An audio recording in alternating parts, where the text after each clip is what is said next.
দোয়া করি তোমার স্বামী দীর্ঘজীবী হোক, সুখে শান্তিতে ভরে উঠুক তোমাদের সংসার জীবন। কেমন বজ্জাত আপনারাই বলুন। এরে তুলে তো আছাড়, 2 আছাড় মারা উচিত।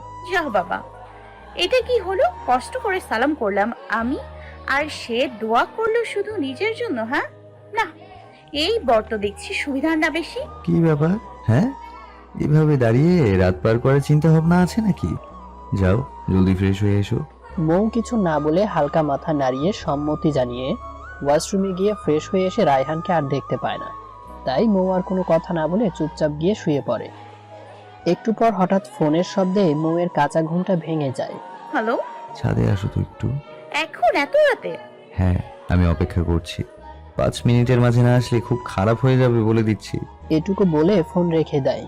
আজব মানুষ, এত রাতে ছাদে যাওয়ার কি দরকার? তার উপর কথায় কোনো রসকস নাই, অসহ্য লোক একটা। মৌ একটা কাঁটা দিয়ে চুলে খোপা করে ছাদে গেল। গিয়ে দেখে রায়হান ছাদের রেলিং ধরে দাঁড়িয়ে আছে। মৌ গিয়ে রায়হানের সাথে দাঁড়ালো। একবার আর চোখে রায়হানকে দেখে চোখ সরিয়ে নিল। এখন দুজন এক ধ্যানে চাঁদের দিকে তাকিয়ে আছে। হঠাৎ রায়হান মৌয়ের চুলের কাঁটা খুলে দিল। এমন আচমকা করায় মৌ রায়হানের দিকে অবাক দৃষ্টিতে তাকিয়ে আছে। রায়হান মৌয়ের তাকানো বুঝতে পেরে বলে, কেউ উঠতে চাইলে তাকে বেঁধে রাখতে হয় না, বুঝলেন মহারানী? মৌ মুচকি হেসে আগের ন্যায় সামনে তাকায়।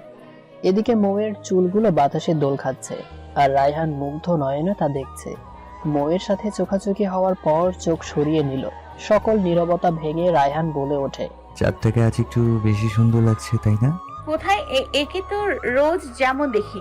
রায়হান দীর্ঘ নিঃশ্বাস ফেলে হালকা হেসে বলল, সব চাঁদ এক না, আজ প্রথম চাঁদের সামনে আরেক চাঁদকে নিয়ে দাঁড়িয়ে আছি। এভাবে অনেকক্ষণ কথা বলে রুমে এসে ঘুমিয়ে পড়ে। সকালে হালকা পানির ছিটায় রায়হানের ঘুম ভাঙলো। রায়হান চোখ খুলে দেখলো মৌ দাঁড়িয়ে ভীতু চোখে তাকিয়ে আছে তার দিকে। চুল ভেজা, টপ টপ করে পানি পড়ছে। লাল টুকটুকে শাড়ি পরেছে মৌ। রায়হান কিছুক্ষণ অবাক চোখে তাকিয়ে থাকলো। খাট থেকে উঠে মৌয়ের কাছে এগিয়ে গেল, আর মৌ ভয়ে পেছাচ্ছে। রায়হান এগোতে এগোতে মৌকে দেয়ালের সাথে মিশিয়ে ফেললো। এদিকে ভয়ে বেচারির হার্টবিট বেড়ে গেছে। আসলে সরি, আমি বুঝতে পারিনি। রায়হান কিছু না বলে মৌয়ের আরো কাছে গিয়ে ওর কপালে আলতো করে নিজের ঠোঁটের স্পর্শ দিল। মৌ রায়হানের ঠোঁটের স্পর্শ পেয়ে কেঁপে উঠল আর চোখ বন্ধ করে নিল।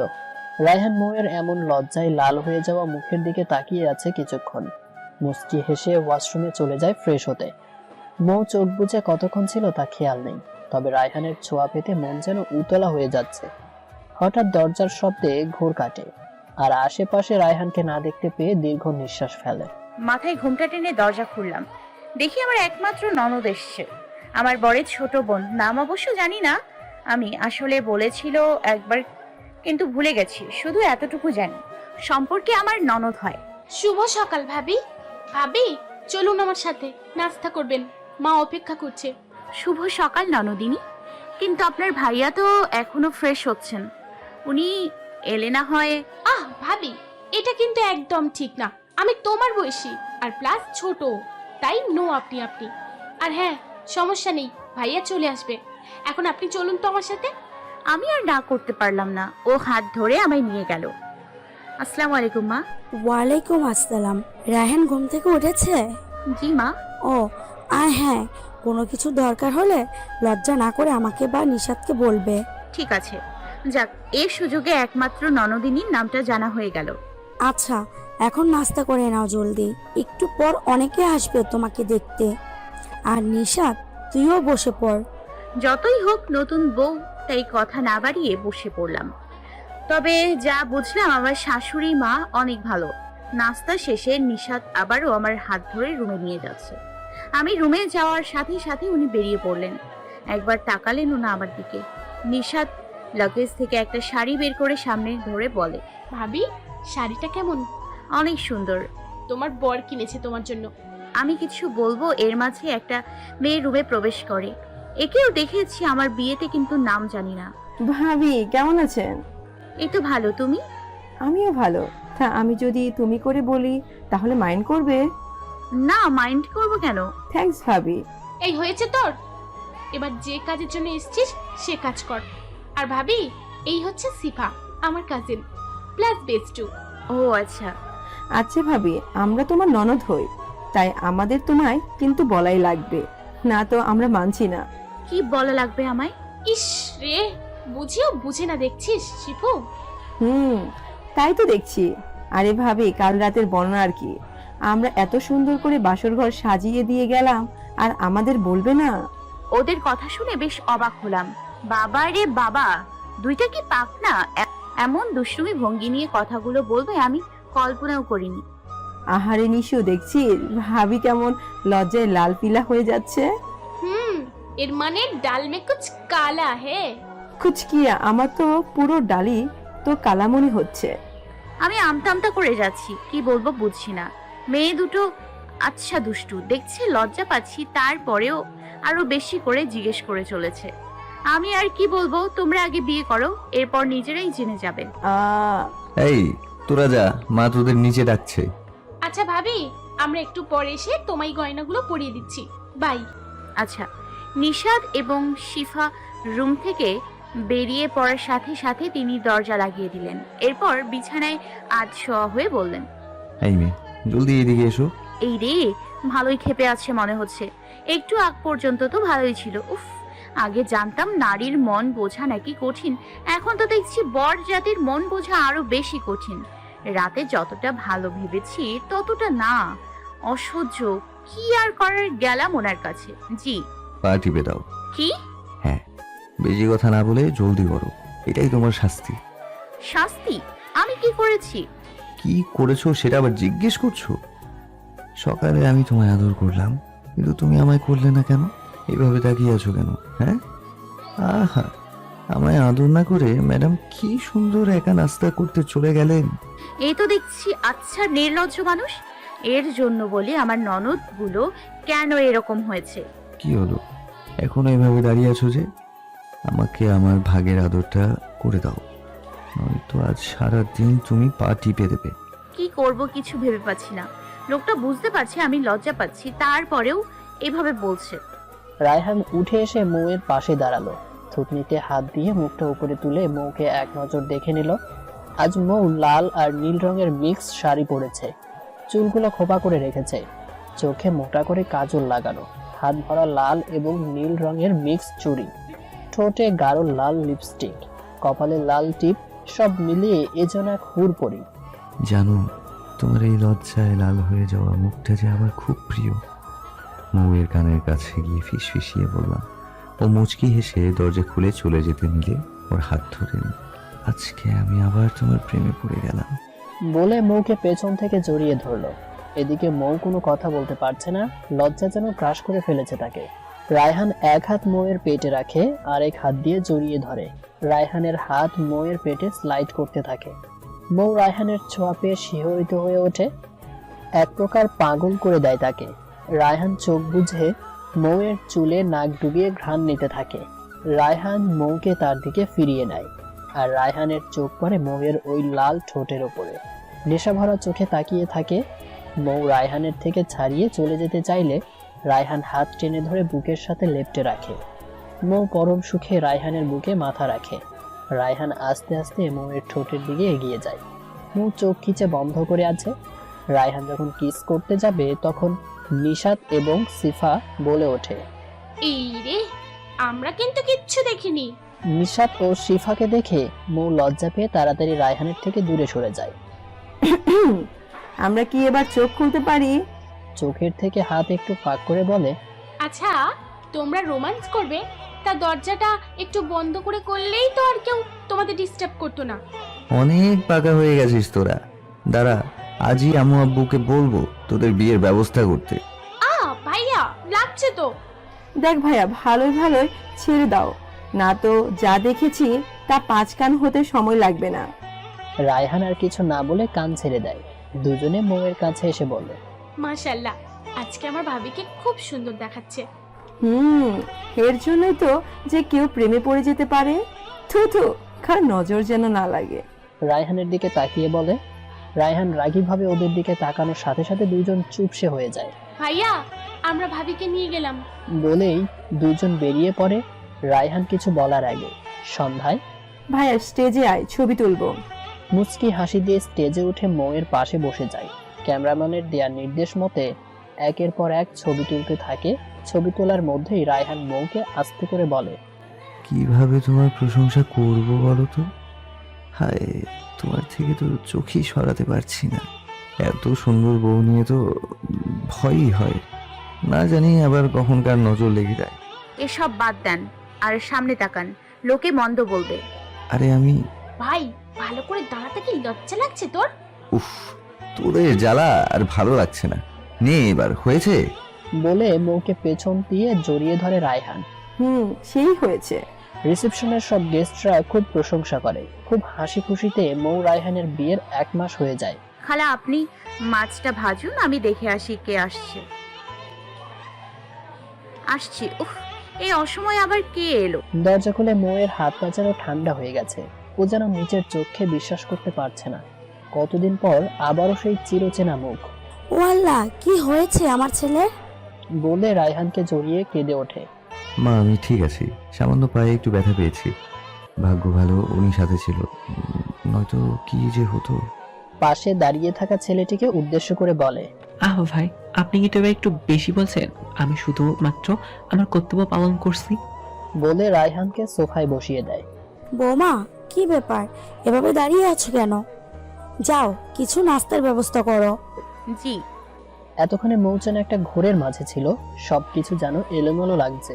সবাইকে চা বিস্কুট দিয়ে এক কোণে দাঁড়িয়ে রইল মৌ। তা বাবা, তোমার নাম কি? শান্ত রহমান। এখানে কোথায় থাকো তুমি, আর কি করো? আসলে আমি এখানে চাকরির জন্য এসেছিলাম, আর আপাতত একটা ফ্রেন্ডের ম্যাচে কিছুদিন থাকছি। আচ্ছা, কিছু ভেবে একটা কার্ড এগিয়ে দিয়ে বলে, এই কার্ডে থাকা ঠিকানায় কাল সকালে চলে যেও, আশা করি তোমার উপকার হবে। ধন্যবাদ। আচ্ছা, আমি আজ আসি তাহলে, অন্যদিন দেখা হবে। তা কেন, দুপুরের খাবার খেয়ে এরপর যেও। তা হয় না আন্টি, আসলে আমার একটু কাজ আছে, আমাকে এক্ষুনি যেতে হবে, অন্যদিন খেয়ে যাব। আচ্ছা ঠিক আছে। বৌমা, তুমি? ইশারায় মৌকে দরজা পর্যন্ত এগিয়ে দিতে বলে। মৌ মাথা নেড়ে হ্যাঁ বলে। কেমন আছো মো? মৌয়ের কোনো প্রতি উত্তর না পেয়ে পুনরায় বলে ওঠে, এখনো রেগে আছো? আমাকে কি ক্ষমা করা যায় না? যে ভুল করে ক্ষমাটা তাকে করা যায়, কিন্তু আপনি কখনো কোনো ভুল করেননি। যা ভুল আমি করেছি, সো আই এম সরি। আর কখনো দয়া করে এখানে আসবেন না। মো শান্ত কিছু বলার আগে মৌ ঠাস করে মুখের উপর দরজা লাগিয়ে দেয়। দৌড়ে ওয়াশরুমে গেলাম, শাওয়ার ছেড়ে শাওয়ারের নিচে বসে কান্না শুরু করলাম। অনেক কাঁদলাম। অতীত আবার আমার সামনে এসে দাঁড়িয়েছে, যা আমি কখনো মনে করতে চাই না। রাতে কি ব্যাপার, আজ অনেক চুপচাপ মনে হচ্ছে? না, তেমন কিছু না। আপনার এখন রেস্টের দরকার। উঠে আসতে গেলেন কেন? আমার জান এখানে থাকলে আমি কি আর রুমে থাকতে পারি? বলে মৌকে জড়িয়ে ধরে। মৌ পরম আবেশে স্বামীর বুকে মাথা রাখে। কেন জানি আজ বারবার পুরনো দিনগুলো খুব মনে পড়ছে। বর্তমানে পরিচিত হবার সবচেয়ে বড় মাধ্যম হচ্ছে ফেসবুক।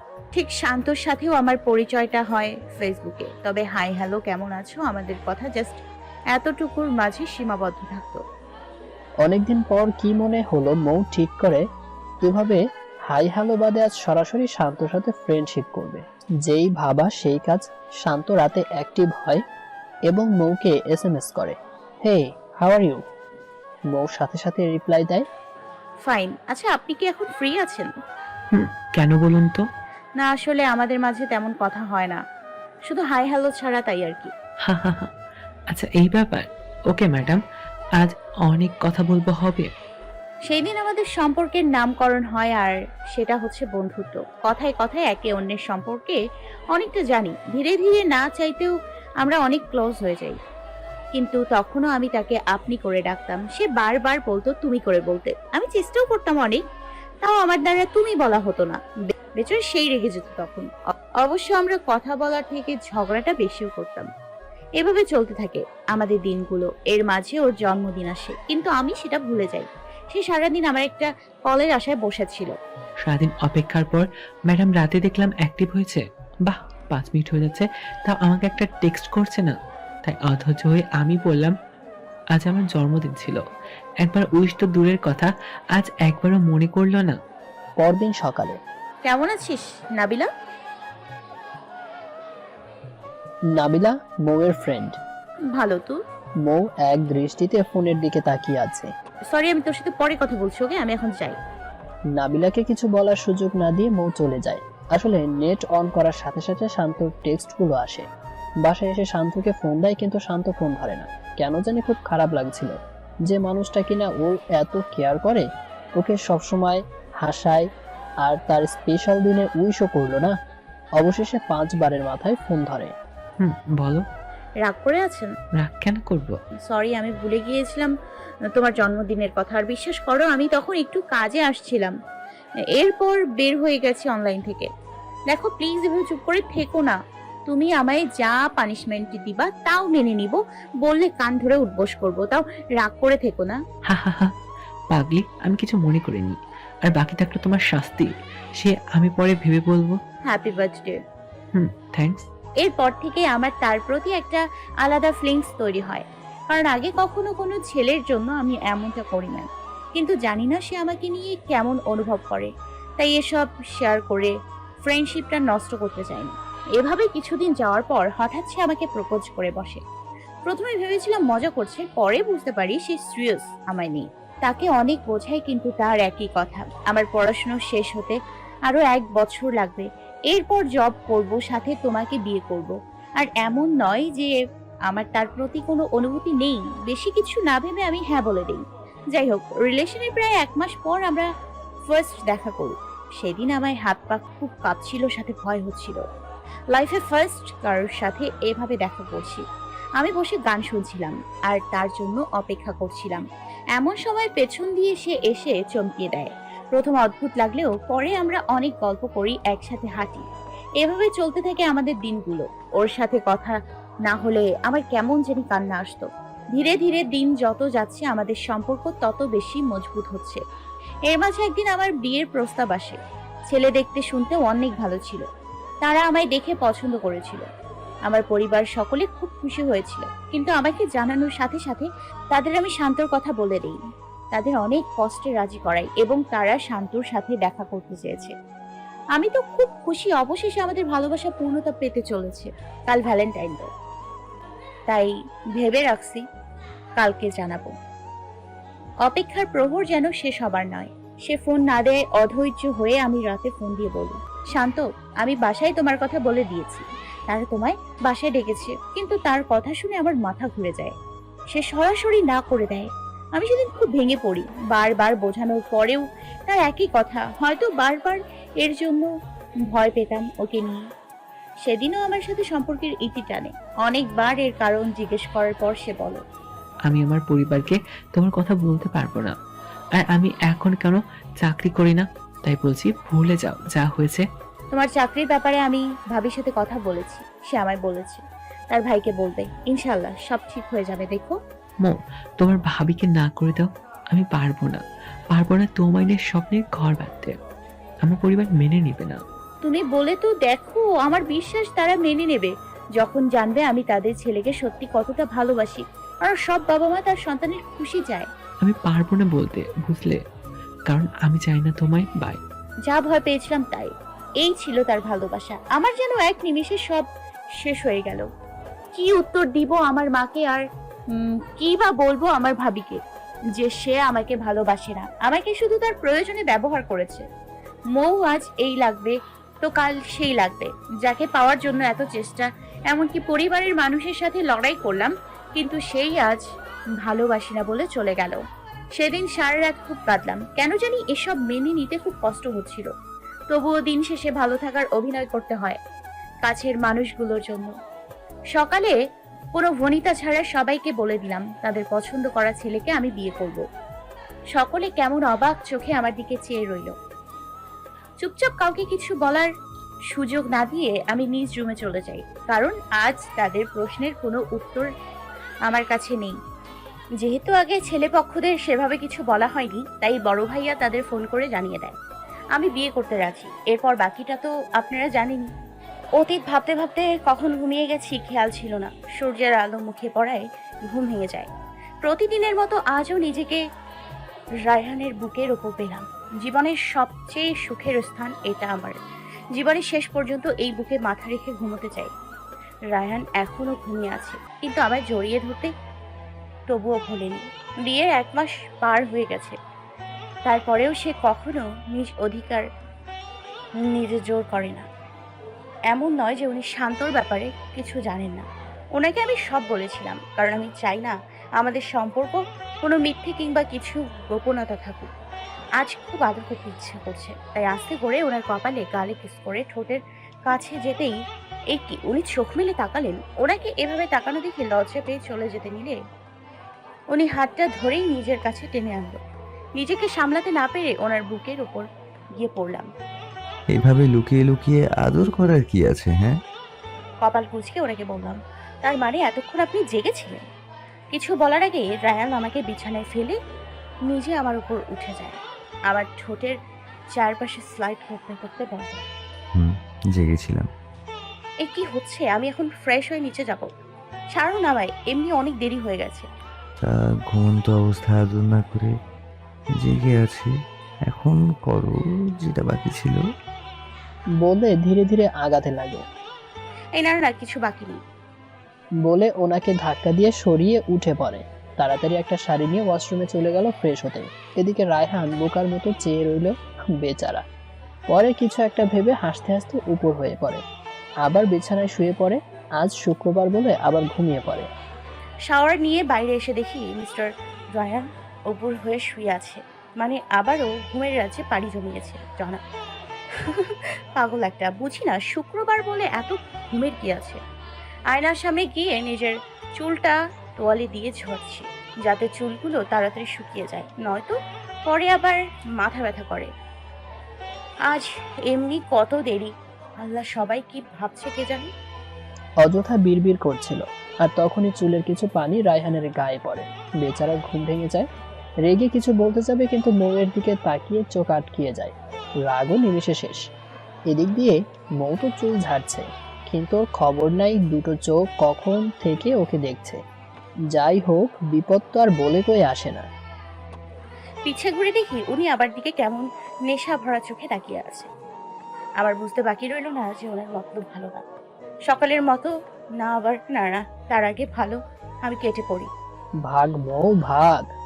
বড় বড় ধাপ ফেলে তোয়ালেটা নিয়ে বারান্দায় গিয়ে মেলে দিয়ে ঘরে প্রবেশ করতে গেলেই রায়হানের সাথে ধাক্কা খায়।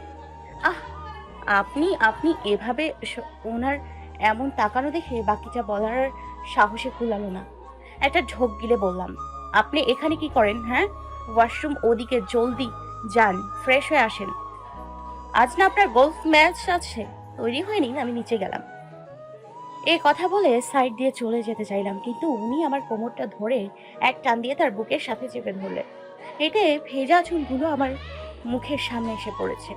এর জন্য বলে বিপদ যখন আসে তার রেশ কিছু আগে থেকেই বোঝা যায়। অসহ্য লোক। এদিকে উনি এক এক করে সব চুল কানের পেছনে সরিয়ে দিলেন। প্রতিটা স্পর্শে যেন হৃদয়ের স্পন্দনটা বেড়ে যাচ্ছে। কেন জানি আজ ওনার চোখে চোখ রাখতে পারছি না। এই চোখের নেশা ভরা চাহনি আমাকে মনে হয় পাগল করে দেবে। তোমাকে না ভেজা চুলে অসাধারণ লাগছে। মৌয়ের গালে রায়হান নিজের গাল ঘষছে আর বলছে, মনে হয় তোমার মাঝে ঢুকে যাই আমি। এমন হলে নিজেকে সামলানো আমার জন্য সত্য কষ্টকর হবে। রায়হানের গরম নিঃশ্বাসগুলো মৌয়ের মুখে পড়ছে। বেচারি মৌ আজ যেন কথা বলার সকল শক্তি হারিয়ে ফেলেছে। এভাবে রায়হান কখনো তার কাছে আসেনি। এজন্য এক অদ্ভুত অনুভূতি যা মৌকে পাগল করে দিচ্ছে। মৌ, এই কথা বলছো না কেন? কথা আটকে আটকে যাচ্ছিল আমার। শুধু এতটুকুই বলতে যেন কত কষ্ট হচ্ছিল। তার ওপর এদিকে উনি আমার ঘাড়ে নিজের নাক ঘষছে। আমি তোমার মাঝে ডুবতে চাই, দিবে আমাকে একটু ডুবতে? আমার অতৃপ্ত মন তোমার ভালোবাসার জন্য ব্যাকুল হয়ে পড়েছে। কি করব আমি? কিভাবে সামলাবো আর নিজেকে? আমি তোমাকে সম্পূর্ণভাবে নিজের করে নিতে চাই। কিভাবে উত্তর দিব, কথা যে আটকে আসছে। আমি এবার মাতাল হয়ে যাচ্ছিলাম তার কর্মকাণ্ডে, তাই হুট করে তাকে জড়িয়ে ধরলাম। একটু পর উনি আমার দুগালে সে দু হাতে জাপটে ধরেছিল। হালকা কাঁদছিলাম। আমার কপালে গভীর চুমু খেলেন। হয়তো উনি তার উত্তর পেয়ে গেছেন। মৌ কিছু বলে ওঠার আগেই রায়হান মৌয়ের ঠোঁটকে নিজের ঠোঁটের মধ্যে নিয়ে নিল, আর মৌ রায়হানের টি শার্ট খামচি দিয়ে ধরে ফেলে। রায়হান এক হাতে মৌয়ের কোমর এবং আরেক হাত দিয়ে মৌয়ের চুলগুলো আঁকড়ে ধরে রেখেছে। যাতে মৌ নড়তে না পারে। এভাবে কতক্ষণ ছিল দুজনেরই কোনো খবর ছিল না। আপনাদের এত এক্সাইটমেন্টের কিছু নেই। ওদের রোম্যান্সের মেইন ভিলেন মানে আমাদের নিশাত আর সিফাকে এত জলদি ভুলে গেলে হবে? এদিকে নিশাত অনেকক্ষণ থেকে ডাকছে কিন্তু কারো সাড়া নেই। আর তা থাকবে বা কিভাবে, ওনারা তো অন্য কাজে ব্যস্ত। নিশাত আর না পেরে নক করা শুরু করে। উফ, এরা কি ঘুম দিছে আল্লাহ! এত শব্দের পরেও কোনো খবর নেই। এই ভাইয়া, ভাবি, তোমরা কি আদৌ বেঁচে আছো? হঠাৎ দরজার নক শুনে মৌ রায়হানকে ধাক্কা দেয়, কিন্তু রায়হান এক পাও নড়ল না, তো আরো শক্ত করে মৌকে চেপে ধরে ঠোঁট থেকে গালে, গাল থেকে গলায় কিস করতে লাগলো। রায়হান যেন আজ নিজের মধ্যে নেই। মৌ রায়হানকে ছাড়াবার বৃথা চেষ্টা করছে কিন্তু পারছে না বেচারি। আর এদিক দিয়ে দরজার বাইরে নিশাত দরজা নক করছে আর ভাইয়া ভাবি বলে চিল্লাচ্ছে। রায়হান প্লিজ ছাড়ুন, হাত জোর করছি প্লিজ। নিশু দরজা নক করছে, ও চিল্লানিতে বাড়ির সবাই এসে পড়বে, প্লিজ বোঝার চেষ্টা করেন। মৌয়ের কথায় ঘোর কাটে রায়হানের। রাগে বেচারার চোখ মুখ লাল হয়ে গিয়েছে। এদিকে নিশাত এতক্ষণ ধরে আসছে না দেখে সিফা উপরে আসে। কিরে, ভাইয়াদের ডাকতে এসে যে তুই থেকে গেলি? কি করব, ওরা যে... কিছু বলার আগে রায়হান খট করে দরজা খুলে নিশাতকে এক ধমক দেয়। বেচারি নিশাত কিছুই বুঝতে পারে না কেন তার ভাই তার সাথে এমন করেছে, যে ভাই কখনো তাকে বকা পর্যন্ত দেয়নি। নিশাত কাঁদতে কাঁদতে নিজের রুমে চলে যায়। ভাবি সিফাকে থামিয়ে মৌ বলে ওঠে। ও কিছু না, তুমি নিশাতের কাছে যাও, আমিও আসছি। ওকে। মৌ রায়হানের পিছে আসে, কিন্তু জনাব রাগে কটমট করে কাপড় নিয়ে ওয়াশরুমে গিয়ে ঠাস করে দরজা লাগিয়ে দেয়। এই লোকটিকে নিয়ে না সত্যি পারা যায় না, অযথা ওরে বকে, এখন আমায় রাগ দেখাচ্ছে। দেখলি তুই কেমনে বকা দিল? কি এমন করেছি রে আমি? মা না বললে তো জীবনে ওরে ডাকতে যেতাম না। দূর বাদ দে তো নিশু, মন খারাপ করিস না। এমনিতে ভাইয়া আমাদের ভালোবাসে, শুধু তো কচু একটুও ভালোবাসে না। কে বলেছে তোমাকে এসব কথা, পাগলি মেয়ে? তখন তোমার ভাইয়া হয়তো খুব সুন্দর স্বপ্ন দেখছিল, তো আর তোমার কারণে ওর স্বপ্ন ভেঙে গেছে, তাই রাগে তোমার সাথে এমন বিহেভ করেছে। ভাবি, আমিও নিশুকে সেটাই বলতে গিয়েছিলাম যে ভাইয়া তার সুন্দর একটা স্বপ্নকে বাস্তবায়ন করছিল, আর আমরা সেই সময় ভিলেন হয়ে সব শেষ করে দিছি। ঠিক বলিনি ভাবি? বলে সিফা চোখ মেরে মৌয়ের ঠোঁটের কোণে লেপ্টে থাকা লিপস্টিক মুছে দেয়। বেচারি মৌ কল্পনাও করেনি যে এভাবে ধরা পড়ে যাবে। না মানে আসলে থাক ভাবি, আর কিছু বলতে হবে না, আমরা সবই বুঝতে পেরেছি। কি বল নিশু? তার বলতে তা ভাবি, আমি বলি কি, তুমি বরং এখন থেকে লিপস্টিক দেওয়াটা ছেড়েই দাও, নাহলে তোমাদের যা অবস্থা দেখছি তাতে কিছুদিনের মধ্যেই আমার ভাইয়ের পেট খারাপ করবে। বলেই খুব জোরে জোরে হাসতে থাকলাম আমি আর সিফা। এদিকে আমি তো লজ্জায় এক প্রকার মারা যাবো এমন অবস্থা। ইস, এই মেয়েগুলোর মুখে কিছু আটকায় না। নিশাতের রুমে আর এক মুহূর্ত দাঁড়ালাম না, দৌড়ে বেরিয়ে আসলাম, নয়তো এদের দিয়ে বিশ্বাস নেই কখন কি বলে। আরে ভাবি, কি হলো, চলে যাচ্ছ কেন? ভাইয়া তার স্বপ্ন কতটুকু বাস্তবায়ন করতে পারছে বললে না যে? যা, চলে গেল। উফ, আমাদের তো হাসতে হাসতে পেট ব্যথা হয়ে গেল। আচ্ছা ফাজিল মেয়ে দুটো, উফ, সব হয়েছে ওনার জন্য। ড্রয়িং রুমে এসে দেখি আমার শ্বশুর শাশুড়ি সবাইকে কি যেন বলছেন, তাই মাথায় কাপড় দিয়ে এগিয়ে গেলাম। রাতে সিফার হবু শাশুড়ি ফোন দিয়েছিল, আজ নাকি তারা আসবে বিয়ের 3 তারিখ ফাইনাল করতে। ও, আজ কখন আসবে বলেছে? বিকালে আসবে বলেছে। তাই তো তোকে বলছি, আজ অফিসে যাওয়া লাগবে না, তুই বাসার বড় ছেলে, তোর থাকাটা জরুরি। আচ্ছা ঠিক আছে ছোট মা, আমি আজ বাসায় থাকবো। ওই যে এতক্ষণে মহারানীদের সময় হলো আসার। কেন ছোট মা, কোনো দরকার ছিল? হ্যাঁ, কিছুক্ষণ পর সিফার শ্বশুরবাড়ির লোক চলে আসবে, তুই ওকে রেডি হতে সাহায্য করিস। সিফা লজ্জায় চুপচাপ খেতে বসে যায়। বৌমা, তুমি ওদের সাথে নাস্তা করে নিও জলদি, আজ অনেক কাজ। জি মা। বিকেলবেলা সিফার হবু শ্বশুর বাড়ির লোকজন এসে হাজির। মৌ সকলের জন্য নাস্তা রেডি করছে। নীল রঙের শাড়ির সাথে হালকা সাজ, এতেই যেন অনেক সুন্দর লাগছে সিফাকে। নিশাত সিফাকে তৈরি করে ড্রয়িং রুমে নিয়ে আসে। এই তো আসছে আমার বৌমা। বলে সিফাকে জিসানের পাশে বসালো। আর উনিও সিফার সাথেই বসলো। জিসান হচ্ছে সিফার উডবি। ওর পরীক্ষা না থাকলে আরও কত আগেই আমাদের বাড়ি বউ করে নিয়ে যেতাম। সে যাই হোক বিয়াই, আমরা কিন্তু আর দেরি করতে চাই না। সামনে শুক্রবারই বিয়ের দিন ফাইনাল করি, কি বলেন? আপনারা যা ভালো মনে করেন, আমাদের এতে আপত্তি নাই। কি বড় ভাই রায়ান, তোমরা কি বলো? আমাদের আপত্তি নেই। আজ হোক বা কাল হোক, বিয়ে তো দিতেই হবে। বাবার সাথে আমিও একমত। আলহামদুলিল্লাহ, কিন্তু আমার একটা প্রস্তাব আছে আজহার ভাইয়ের কাছে। জি আপা, বলেন। আসলে বিয়াই, আমি আর জিসানের বাবা মিলে ভেবেছি আপনাদের প্রস্তাবটা দেব। আসলে কথাটা সাফিনকে নিয়ে। ও হ্যাঁ, সাফিন আসেনি কেন? আর শুনলাম চাকরি করছে নাকি? জি বিয়াই, পড়াশোনা শেষ করে সবে চাকরিতে জয়েন করেছে। বেতনও বেশ ভালোই পাচ্ছে, তাই ওর বিয়ে নিয়ে ভাবছিলাম। কি গো, তুমি কিছু বলো? আহা, এত আমতা করার কি আছে? সোজা কথা, আমরা নিশাত মামনিকে আমাদের ঘরের লক্ষ্মী করে নিয়ে যেতে চাই। তোর এখন কি মত সেটা বল। জি বিয়াই, আমরা আত্মীয়তার সম্পর্কটাকে আরেকটু জোরালো করতে চাচ্ছি। নিশাতকে আমি সাফিনের বউ করতে চাই, যদি আপনারা কোনো আপত্তি না করেন। আজহার চৌধুরী এভাবে হঠাৎ প্রস্তাব দেওয়ায় খুব চিন্তায় পড়ে যায়। সাফিন নিঃসন্দেহে ভালো ছেলে, কিন্তু এক বাসায় দুই মেয়েকে বিয়ে দেওয়া নিয়ে তার ভাবনা। বাবাকে এভাবে চুপ থাকতে দেখে রায়হান বলে, আঙ্কেল, আসলে নিশাতের বিয়ে নিয়ে আমরা কেউ বাসায় ভাবি। ও কেবল অনার্সে ভর্তি হয়েছে। সিফার মতো ওর বিয়ে আমরা অনার্স শেষে দিতে চাই।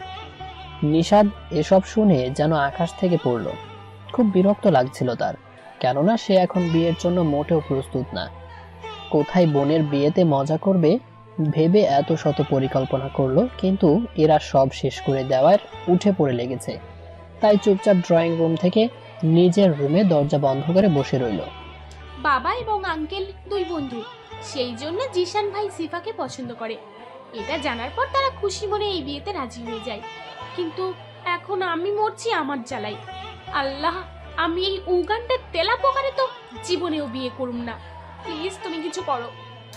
হ্যাঁ শরীফ, রায়হান ঠিক বলেছে, আমারও এটাই ইচ্ছা আছে। আরে তোর কি মনে হয় আমি ঘরে বসিয়ে রাখবো? এ চিনছিস তুই আমায়? বিয়ের পরে পড়াশোনা করবে, তাতে কি? বাড়ির মেয়ে বাড়িতে থাকছে, তাই এতে আর না করিস না তুই। আচ্ছা, আমি একটু তোর ভাবির সাথে কথা বলে আসছি তাহলে। তা আঙ্কেল, যাকে নিয়ে এত কথা সে কই? শাফিন তো বলেছিল খুশিকে কলেজ থেকে নিয়ে সরাসরি এখানে আসবে। এত দেরি যে কেন করছে কে জানে। থামো, ফোন দেই। এদিকে সিফা তো হাসি খুব কষ্টে আটকে রাখছে। আজ বিয়ের ডেট ফিক্সড হবে শুনে সকাল থেকে খুব জ্বালিয়েছে নিশাদ। বাসার সবাই নাকি আমাকে ভুলে ওকে ভালোবাসবে। তার থেকে বড় কথা, এত বড় রুমটা নাকি ওর একার হয়ে যাবে, আমার নাকি তাতে কোনো অধিকার থাকবে না। ঠিক হয়েছে, বুঝে এবার কেমন মজা। আল্লাহ যা করে, আল্লাহ বড় আব্বু বিয়েতে হ্যাঁ বলে দিলে হয়। এরপর তরে এগুলো শোধ এক এক করে গুনে গুনে নিব। কিছুদিন ধরে আমার জ্বালিয়ে তেজপাতা বানিয়ে ফেলছিস। দেখো, ছেলে ভালো, পরিবার ভালো, তাই আমি বলি কি তুমি আর না বলো না। ভাই ভাবি কিন্তু ঠিক বলেছে, ভালো সম্বন্ধ বারবার আসে না।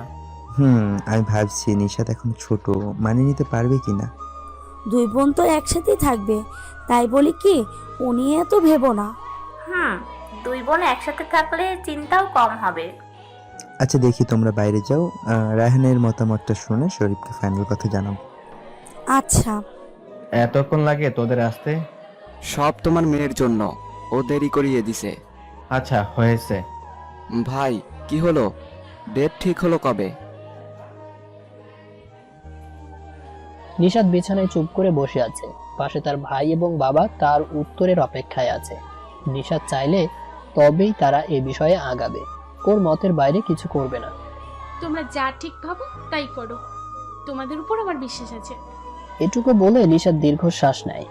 আজহার চৌধুরী মুচকি হেসে নিশাতের মাথায় হাত বুলিয়ে বেরিয়ে আসে। আজ বাড়িতে যেন ঈদের খুশি নেমেছে। আঙ্কেল, এখানে কোনো আলোচনা শুরু হওয়ার আগে আমি একটু নিশাতের সাথে একলা কথা বলতে চাই। হ্যাঁ বাবা, সিফা সাফিনকে নিয়ে যাও। জি। সিফা এবং সাফিন রুমে এসে দেখে নিশাত বারান্দায় দাঁড়িয়ে আছে। রুমে কারো আসার শব্দে নিশাত পেছন ফেরে। এবং পুনরায় আগের ন্যায় বাইরে তাকায়। যাও কথা বলো গিয়ে তোমার হবু বইয়ের সাথে, কিন্তু সময় মাত্র 5 মিনিট। সাফিন মুচকি হেসে নিশাদের পাশে গিয়ে দাঁড়ায়। আজকের দিনটা অনেক সুন্দর, তাই না? বিপরীতে কোনো উত্তর আসে না। নিশাতের সাথে আগে অনেক ঝগড়া তর্ক হলেও আজ কেমন যেন কথা জড়িয়ে আসছে। তোমার বয়স তো 19, তাই না? তোমার এত তাড়াতাড়ি বিয়ে করা ঠিক না। বিয়ে করেন না আপনি, তাহলেই তো হয়। আমিও বেঁচে যাই। সাফিন মুচকি হাসে। অবশেষে নিশাত কথা বলেছে। বিয়ে তো আমি তোমাকেই করব। বাবা মা কখনো আমার কাছে কিছু চায়নি, সব সময় দিয়ে গেছেন, সারা জীবন পরিশ্রম করে গেছেন। এই প্রথমবার তারা আমার কাছে কিছু চেয়েছে, তাও আবার তোমায় আমাদের বাড়ির বউ হিসেবে দেখতে চেয়েছে, তাই আর না করিনি। আর সম্পর্ক চাপে পড়ে হয় না, যে কোনো সম্পর্কের জন্য বিশ্বাসটা অতি জরুরি। যদি ভবিষ্যতে নিজেদের মাঝে অটুট বিশ্বাস রাখতে পারি, তাহলে কোনো ক্ষমতাই নেই আমাদের পবিত্র ভালোবাসার সম্পর্ক ভাঙার। তাই আশা করি তুমি চাপে পড়ে কোনো সিদ্ধান্ত নিচ্ছ না। নিশাত হাঁ হয়ে সাফিনের কথা শুনছে। হঠাৎ সিফার ডাকে হুঁশ আসে আর সাথে সাথে সাফিনের থেকে নিজেকে ছাড়িয়ে নেয়। কি দেবরজি হলো আপনার? জি চলেন, বাইরে যাই। ড্রয়িং রুমে দুই বন্ধুর কথা কাটাকাটি চলে। দেখ আজু, আমি তো একদিনে আমার বাসায় 2 লক্ষ্মী তুলতে চাই। দিয়ে আমার বাড়ি একদম ফাঁকা করে দেয় না। আহ বাবা, কি হচ্ছে কি এত জলদি? তুমি চুপ করো, বড়দের মাঝে কথা বলতে নেই। সবার মতামত নিয়ে দুই বিয়ে একদিনে করানোর সিদ্ধান্ত নেয়। দেখতে দেখতে চলে এসেছে বিয়ের দিন। 2 দিন আগে থেকেই মানুষের আনাগোনা শুরু হয়েছে। মৌ যেহেতু বাড়ির একমাত্র বউ, তাই একা হাতে তাকে সবটা সামলাতে হচ্ছে। নিঃশ্বাস নেওয়ার মতো সময় যেন পাচ্ছে না সে। মেহমান ভর্তি বাসায় কাজের যেন শেষ নেই। রাতের খাবার শেষে সবাই যে যার মতো ঘুমিয়ে পড়েছে। সারাদিন বিয়ে বিয়ে করে সবাই ক্লান্ত হয়ে গেছে। সব গুছিয়ে নিজ কক্ষে যাচ্ছিল, কিন্তু একটা কণ্ঠ তাকে যেতে বাধা দেয়। তবুও সে না থেমে সামনে এগোতে নিলে মৌ দাঁড়াও প্লিজ, বলে শান্ত মৌয়ের সামনে গিয়ে দাঁড়ায়। প্লিজ যেও না, কিছু কথা বলবো শুধু। মৌয়ের শরীর থরথর করে কাঁপছে। আর যাই হোক, এটা তার শ্বশুর বাড়ি, এভাবে কেউ দেখলে কেলেঙ্কারি হয়ে যাবে। তোমার সাথে কথা বলার কোনো ইচ্ছা নেই আমার। এটাই স্বাভাবিক, তবুও একটু সময় দাও প্লিজ। এটাই লাস্ট, আর কখনো বিরক্ত করব না, প্লিজ। কিন্তু এখানে না, ছাদে যাও, আমি আসছি কাপড়গুলো রেখে। দীর্ঘ নিঃশ্বাস ফেলে বলে। ধন্যবাদ।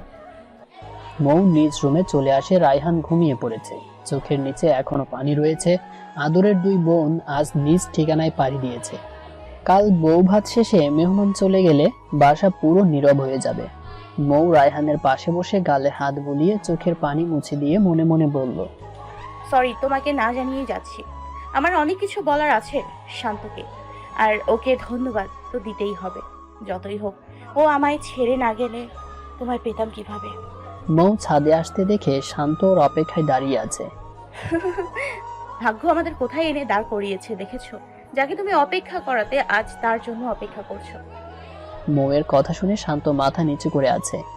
কি বলবে জলদি বলো, আমায় যেতে হবে। কেমন আছো তুমি? তোমার সামনে তো দাঁড়িয়ে আছি, মুখে কি কোনো কষ্টের ছাপ দেখতে পাচ্ছো? সরি, আমাকে কি ক্ষমা করা যায় না? একটা সময় ছিল যখন আমি তোমার জন্য পাগল ছিলাম। একটাবার দেখা করার জন্য, কথা বলার জন্য কত অনুরোধ করতাম, কিন্তু তখন তুমি আমার দিকে ফিরেও তাকাওনি। কেন করেছিলে আমার সাথে এমন? কেন ঠকিয়েছিলে আমায়? কি দোষ ছিল আমার, বলতে পারো? তোমার কোনো প্রশ্নের উত্তর নেই আমার কাছে। আমি জানি আমি তোমার প্রতি অন্যায় করছি, সত্যি সেটা বুঝতে দেরি করে ফেলেছি, যার জন্য আজ তুমি অন্য কাউকে ঠকিয়ে যে কেউ সুখী হতে পারে না, সেটা আমি ভুলে গিয়েছিলাম, যার শাস্তি আমাকে পেতে হচ্ছে। প্রতি উত্তর মৌ একটা লম্বা শ্বাস নেয়। বলার যে তার কিছুই নেই। আমাকে ক্ষমা করে দাও প্লিজ। আরেকটা বার কি আমায় ক্ষমা করে সব আগের মতো করা যায় না? একটা সুযোগ আমাকে দাও। আমি জানি তুমিও আমায় এখনো ভালো। শাট আপ শান্ত, আমাকে টাচ করো তুমি কোন সাহসে? তুমি ভুলে যেও না আমি বিবাহিত। আগের মৌ আর এখনের মৌয়ের মাঝে আকাশ পাতাল ব্যবধান। যেদিন তুমি আমায় ছেড়ে গেছিলে, সেদিন হয়তো আবেগের বশে সুইসাইড করে নিতাম, যদি না সুইসাইড করা মহাপাপ না হতো। পরিস্থিতির ওপর দোষ চাপিয়ে খুব সুন্দর করে আমায় ঠকিয়েছো। তোমার পরিবার নাকি আমায় মেনে নেবে না। এক সময় ভাবতাম হয়তো আমি তোমার যোগ্য নই, কিন্তু সত্যটা হলো তুমি আমার যোগ্য নাও, আর আমার ভালোবাসা তো একদমই না। আমাদের শেষ দেখার দিন মনে পড়ে? পার্কে বসে তোমায় আমি কত রিকোয়েস্ট করেছি, শুধু পা ধরা বাদ ছিল, কিন্তু তুমি মাঝপথে ছেড়ে গেছিলা। এসব ঝামেলার পর বিয়ে করার মতো কোনো মানসিকতা আমার ছিল না, শুধুমাত্র সবার মুখের দিকে তাকিয়ে রাজি হতো।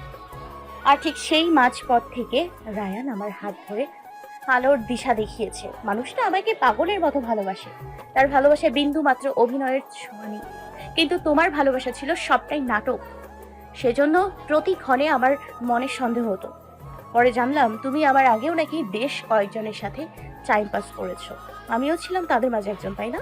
কিন্তু আমার ভালোবাসা ছিল তুমি। সেই জন্য আমার সাথে যাই হোক, আল্লাহ যা করে ভালোর জন্যই করে, তাই এসব আর মনে করাতে চাই না। আমি এখানে এসেছি শুধু তোমায় ধন্যবাদ দিতে। তুমি আমায় ছেড়ে গিয়েছো বলেই আমি সত্যিকারের ভালোবাসার দেখা পেয়েছি, আমার রায়ানকে পেয়েছি, যে কিনা আমাকে অফুরন্ত ভালোবাসে। আল্লাহর কাছে এর জন্য হাজার শুকরিয়া। শান্ত আজ যেন বাকশক্তি হারিয়ে ফেলেছে, চোখ বেয়ে শুধু পানি পড়ছে। ভালো থেকো শান্ত, দোয়া করি তুমি জীবনে সাফল্য অর্জন করো, আর পারলে কখনো কাউকে ঠকিও না। আসি। মৌ একবারের জন্য পিছু ফেরেনি, চুপচাপ হেঁটে চলে যায়। দূর থেকে রায়হান সব শুনতে পায়, মনে মনে খুশি হয়। এই ভেবে মৌয়ের কোনো পিছুটান নেই, শান্তকেও ভালোবাসে না। আসলে রায়হানের হঠাৎ ঘুম ভেঙে যায় এবং পাশে মৌকে না দেখে বাইরে এসে না পেয়ে ছাদে গিয়ে শান্ত মৌয়ের হাত ধরে থাকতে দেখে রাগে গা জ্বলে ওঠে। এগিয়ে কিছু বলতে যাবে, তখন মৌয়ের কথাগুলো শুনে দাঁড়িয়ে দেখতে থাকে। মৌ যাওয়ার সাথে সাথে শান্ত চোখের পানি মুছতে মুছতে বেরিয়ে পড়ে। সবই আস্থার কর্মফল। সত্যিকারের ভালোবাসা ছেড়ে মরিচিকার পেছনে এতদিন সে ঘুরেছিল, তার প্রতিদানে আজ সে অন্য কারো বুকে মাথা রেখে ঘুমায়। মৌ রুমে এসে দেখে রায়হান বিছানায় নেই। ওয়াশরুমে গিয়ে ভালো মতো চোখে মুখে পানি দিয়ে বাইরে বেরিয়ে দেখে রায়হান বেডে বসে আছে। কি হলো, এভাবে বসে আছো যে, ঘুমাবে না? কোথায় ছিলে এতক্ষণ? ঘুম থেকে উঠে তোমায় দেখলাম না যে। আসলে আমি ছাদে গিয়েছিলাম শান্তর সাথে দেখা করতে, তুমি ঘুমিয়েছিলে তাই। এই কি সেই শান্ত? হ্যাঁ, আমি আসলে। মৌকে থামিয়ে রায়হান বলে ওঠে, আমি কোনো কারণ জানতে চাই না মৌ, আমার এর মাঝে ফোন বেজে ওঠে। হ্যালো। ও হ্যাঁ বল। আচ্ছা তুই থাক, আমি এখন আসছি। এটুকু বলে ফোন রেখে দেয়। তুমি বিশ্বাস করো, আমি তুমি ঘুমিয়ে পড়ো, আমার একটু কাজ আছে, ওখানে যাওয়া লাগবে। বলে চুপচাপ বেরিয়ে গেল। এদিকে মৌ এতবার পিছু ডাকা সত্ত্বেও শুনল না, শুধু ডাকার পর আসতে দেরি হতে পারে বলে চলে গেল। অবশেষে তুমি আমায় ভুল বুঝলে। কোনো উপায় না দেখে মৌ ফোন করতে শুরু করে, কিন্তু বারবার ফোন কেটে দিচ্ছে। বুঝি না, একটা বার ফোন ধরলে কি এমন মহাভারত অশুদ্ধ হয়ে যাবে? কেটে দিতে পারছে, কিন্তু ফোন ধরে 1 মিনিট কথা বলা যাচ্ছে না। নিজে নিজে কথা বলছে আর রায়হানকে ফোনের পর ফোন দিয়ে যাচ্ছে। এই কি হয়েছে, এতবার ফোন দিচ্ছ কেন? আপনি ধরছেন না তাই। আমি এখন ব্যস্ত আছি, ঘুমিয়ে যাও, পরে কথা হবে, রাখিব। রাত 1:30। কাঁদতে কাঁদতে মৌয়ের অবস্থা খারাপ। এখনো রায়হান বাসায় আসেনি। টেনশনে যেন মাথায় কাজ করছে না। একটা সময় কাঁদতে কাঁদতে ঘুমিয়ে পড়ে। রাত 2টায় রায়হান বাসায় আসে। রুমে এসে দেখে মৌ নিচে বসে বিছানায় মাথা দিয়ে ঘুমিয়ে আছে। রায়হান এসে মৌয়ের পাশে বসে। আজ খুব কষ্ট দিয়েছি তোমায় না? আর একটু যান, কাল তোমার সব কষ্ট মুছে দেব। মুচকি হেসে মৌকে কোলে করে বিছানায় শুইয়ে নিজেও পাশে ঘেঁষে শুয়ে পড়ে। আজ সকালে রায়হানের আগে ঘুম ভেঙে যায়। মৌয়ের কপালে আলতো করে চুমু খেয়ে ফ্রেশ হতে চলে যায়। একটু পর মৌ ঘুম থেকে উঠে রাতে কান্নার জন্য মাথাটা ব্যথা করছে। রায়হান বেরিয়ে দেখে মৌ মাথায় হাত দিয়ে বসে আছে।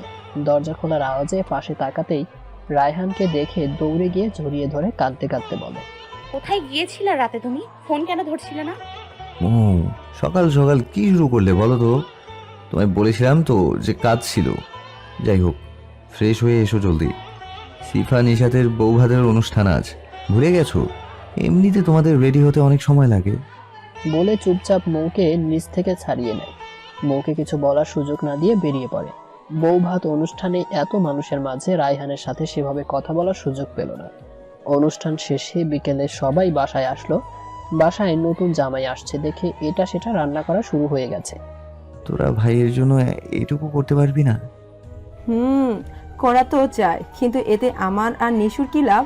তোরা যা চাইবি তাই দিব, তাও প্লিজ এইটুকু কাজ আমার জন্য করে দে।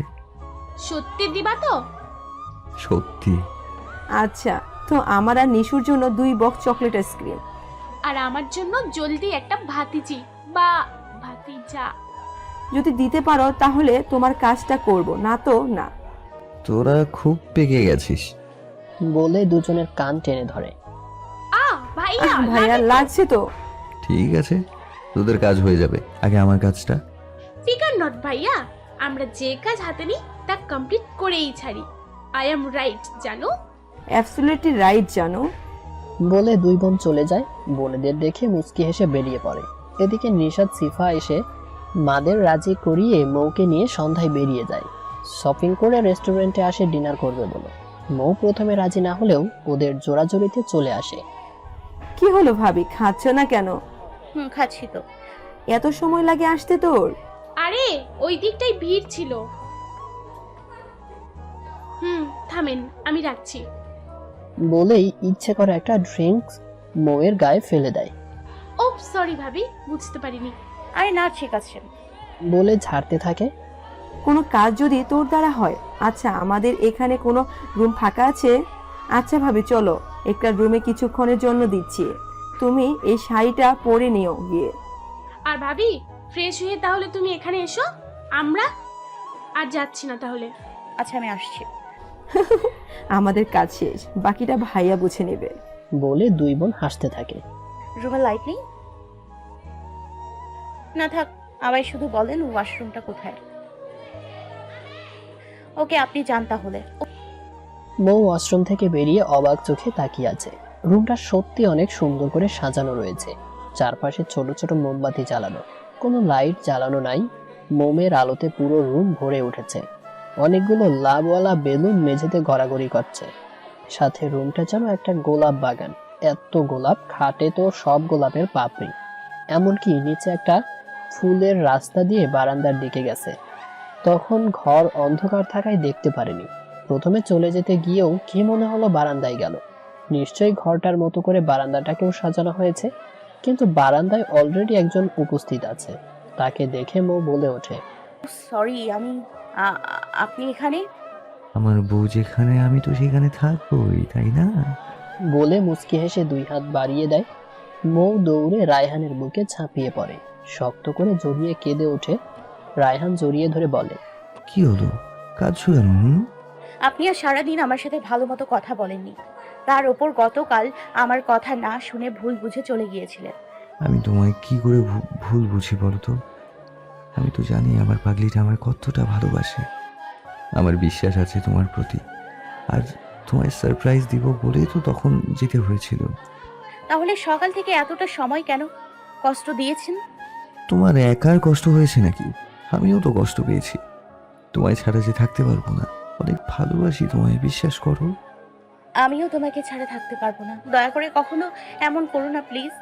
খুব ভালোবেসে ফেলেছি তোমায়, কখন কিভাবে তা জানি না, শুধু এইটুকু জানি তোমাকে ছাড়া আমি বাঁচতে পারবো না। বলে আবারও জড়িয়ে ধরে। রায়হানের যেন আজ খুশির সীমা নেই। কিছুক্ষণ দুজন এভাবে চুপ করে একে অপরকে জড়িয়ে ধরে রইল। নীরবতা ভেঙে রায়হান বলল, আর কত কাঁদবে? শার্ট তো পুরো ভিজে গেল। ও, এখন শার্টের চিন্তা হচ্ছে না? থাকবো না আমি। আরে আমি কি তা বলেছি নাকি? তোমার কান্না যে আমি সহ্য করতে পারি না। হ্যাঁ জানি তো, এর জন্য তো কাঁদা নামায়। আচ্ছা বাবা, সরি। এই দেখো কান ধরেছি। হয়েছে, আর ঢং করতে হবে না। ঠিক আছে, এখন আসো ডিনার করে নিই, খুব ক্ষুধা লেগেছে আমার। মৌ পাশে খেয়াল করে দেখে টেবিলে খাবার সাজানো আছে। রায়হান চেয়ার টেনে ইশারায় বসতে বলে। একটা প্লেট যে আপনি কিভাবে খাবেন? কিভাবে আবার? আমার বউয়ের থেকে? কি হলো তোমার? এভাবে তাকিয়ে আছো কেন? জলদি খাইয়ে দাও। মৌ বাধ্য মেয়ের মতো খাইয়ে দিতে থাকে, সাথে নিজেও খেয়ে নেয়। খাবার শেষে রায়হান প্লেটগুলো সাইডে রাখে। ওয়াশরুমে ফ্রেশ হতে যায়। বারান্দার রেলিং ধরে রাতের আকাশটা দেখছে মৌ, আর অবাধ্য চুলগুলো হালকা বাতাসে দোল খাচ্ছে। হঠাৎই কোমরে কারোর হাতের স্পর্শ পেয়ে শিউরে উঠলেও বাধা দিল না, কারণ সে জানে এই হাতের মালিককে, তার ভালোবাসার মানুষ। তাই চোখ বন্ধ করে রায়হানের স্পর্শ অনুভব করতে থাকে। রায়হান মৌয়ের কোমর জড়িয়ে ধরে কাঁধে নিজের থুতনি রেখে আকাশের দিকে তাকিয়ে বলল, এই এত কি ভাবছো? ধন্যবাদ। ধন্যবাদ কেন? এত সুন্দর মুহূর্ত উপহার দেওয়ার জন্য। মৌকে আরো গভীরভাবে নিজের সাথে জড়িয়ে দাঁড়িয়ে রইল। অনেকক্ষণ এভাবে গল্প করার পর রায়হান ঘড়ির টাইম দেখে অলরেডি 11:52 বেজে গেছে। মৌয়ের হাত ধরে চোখে চোখ রেখে বলে, ভালোবাসা এমন একটা জিনিস যার শুরু থাকলেও শেষ নেই। যখন তখন যে কোনো পরিস্থিতিতে হঠাৎ করেই ভালোবাসা হয়ে যায়, ঠিক যেমন তোমায় প্রথম দেখার পর আমার হয়েছিল। আমি শুধু চাই তোমার বুকে নিজের জন্য একটু জায়গা নিতে আর অনেকটা ভালোবাসা দিতে। পবিত্র ভালোবাসার মাধ্যমে তোমার পৃথিবীর সমস্ত সুখ এনে দিতে চাই। দেবে কি আমায় সেই সুযোগ? মৌ এখানে আসার পর বারবার খালি অবাকই হচ্ছে। খুশিতে মৌয়ের চোখের কোণে পানির ভিড় জমিয়েছে। রায়হান ইশারায় উত্তর জানাতে চাইলেও মৌ মাথা নেড়ে হ্যাঁ বলে জড়িয়ে ধরে। রায়হানের মুখে ফুটে ওঠে বিশ্বজয়ের হাসি। রায়হান মৌয়ের চোখে হাত দিয়ে সামনের দিকে এগিয়ে নিয়ে যাচ্ছে। এই আমাকে কোথায় নিয়ে যাচ্ছেন? চুপ একদম, কোনো কথা বলবে না। মৌ রায়হানের ধমকে চুপ হয়ে যায়। ঘরে এসে মৌয়ের চোখ থেকে হাত ছড়ায়। মৌ সামনে তাকিয়ে অবাকের এভারেস্ট জয় করে নেয়, কারণ সে সামনে তাকিয়ে দেখে টি টেবিলের মাঝখানে চকলেট কেক রাখা। কেকের উপর হ্যাপি বার্থডে বউ লেখা আছে। মৌ এত সব ঘটনায় ভুলেই গেছে যে আজ তার জন্মদিন। কি হলো, কেকটা কাটো। রায়হানের কথায় মৌয়ের ধ্যান ভাঙে। মুচকি হেসে মৌ মোমবাতিগুলো ফু দিয়ে নিভিয়ে দেয়, আর সাথে সাথে রায়হান বলে ওঠে, happy birthday to you, happy birthday to you, happy birthday dear mom, happy birthday to you. Mou Raihan দুজন মিলে কেক কাটে এবং দুজন দুজনকে খাইয়ে দেয়। রায়হান মৌয়ের গলা থেকে চুলগুলো আলতো করে সরিয়ে দিতেই মৌ যেন কেঁপে ওঠে। রায়হান মৌয়ের গলায় একটা চেন পরিয়ে ঘাড়ে আলতো করে চুমু দেয়। প্রতিটি স্পর্শে মৌয়ের হার্টবিট ক্রমশই বেড়ে চলেছে। রায়হান মৌয়ের কানে একটা কিস করে ফিসফিসিয়ে বলে, আজকে আমি যা চাইবো তা দেবে তো? মৌ যেন কথা বলার শক্তি হারিয়ে ফেলেছে। চোখ বুঝে শুধু মুহূর্তগুলো উপভোগ করছে। কি হলো, কিছু বলছো না যে? আমার একটা বাবু চাই, ঠিক তোমার মতো, যে সারা বাড়ি নাচানাচি করবে, আমাকে আব্বু বলবে, তোমাকে আম্মু বলবে। বাবা হওয়ার অনুভূতিটা ফিল করতে চাই। ছোট ছোট হাত ধরে খেলতে চাই, ছোট ছোট পাগুলোকে হাঁটতে শেখাতে চাই। পূরণ করবে আমার সেই চাওয়া? মৌ লজ্জায় কিছু না বলে রায়হানের গলা জড়িয়ে ধরে আছে দেখে রায়হান মুচকি হাসে, কারণ রায়হান তার উত্তর পেয়ে গেছে। মৌকে কোলে তুলে নিয়ে বিছানায় শুইয়ে দেয়। ভালোবাসার প্রকাশ ঘটতে থাকে ওদের মধ্যে। 1 বছর পর এইমাত্র মৌকে ওটির মধ্যে নেওয়া হয়েছে। পরিবারের সকলে খবর পেয়ে চলে এসেছে। মৌয়ের কান্নার শব্দে যেন রায়হানকে আরো দিশেহারা করে দিচ্ছে। ওটিতে নেওয়ার প্রায় ঘন্টা হতে চলল। রায়হানের সময় যেন যুগের মতো কাটছে। হঠাৎই ওটির মধ্যে থেকে বাচ্চার কান্নার আওয়াজ ভেসে এলো রায়হানের কানে। বাচ্চার কান্নার আওয়াজ শুনেই সকলে আলহামদুলিল্লাহ বলে ওঠে। রায়হান দৌড়ে ওটির সামনে গেল। একটু পর হাসি মুখে ডাক্তার বেরিয়ে এসে জানালো তাদের মেয়ে হয়েছে এবং মা মেয়ে দুজনেই সুস্থ আছে। একজন নার্স অভিনন্দন দিয়ে একটি বেবি রায়হানের কোলে দিয়ে গেল। বেবির মুখটা দেখার সাথে সাথে রায়হানের দু চোখ ঝাপসা হয়ে এলো। বাবা হওয়ার অনুভূতি সত্যি অকল্পনীয়, যা প্রকাশ করার মতো না। মেয়েও যেন তার বাবাকে খুঁটিয়ে মন ভরে দেখছে। ইতিমধ্যে মৌকে ক্যাবিনে দেওয়া হয়েছে। সকলে মহা খুশি। বাবুকে কোলে নেওয়া নিয়ে সিফা আর নিশাতের মাঝে কথা কাটাকাটি চলছে, আর বেবি বড় বড় চোখ করে সবাইকে দেখে চলেছে। কিছুক্ষণ পর মৌয়ের জ্ঞান ফিরল। চোখ খুলেই রায়হানকে পাশে বসা দেখতে পায়। মৌকে তাকাতে দেখে রায়হানের মুখে হাসি ফুটে উঠল। মাথায় হাত বুলিয়ে জিজ্ঞেস করলো, এখন কেমন লাগছে? ভালো, তুমি খুশি হয়েছো? শুধু খুশি না, অনেক বেশি খুশি হয়েছি। আমি কত ভাগ্যবান ভাবতে পারছো? আল্লাহর রহমতে আমাদের কোলে প্রথম রাজকন্যা এসেছে। আমাদের ঘরে যে লক্ষ্মীর আগমন হয়েছে, এর থেকে আনন্দের আর খুশির খবর হতে পারে? আর মৌয়ের ঠোঁটের কোণে প্রশান্তির হাসি ফুটে ওঠে। তা আমাদের রাজকন্যা কোথায়? বেচারি মহা ঝামেলায় পড়ে গেছে, বুঝেছো? ও তো ভাবছে পেটের ভেতরে ছিলাম, ভালোই ছিলাম, এখানে যে কেন আসলাম। মানে? আরে বাইরে তোমার 2 ননদ বাচ্চাকে নিয়ে এসে কি ওই হুল্লোড়। তারা যে হসপিটালে আছে সেই খেয়ালই নেই তাতে। আর আমার মেয়ে ইয়া বড় বড় চুপ করে সবাইকে দেখছে। রায়হানের কথা শুনে মৌ হাসতে থাকে।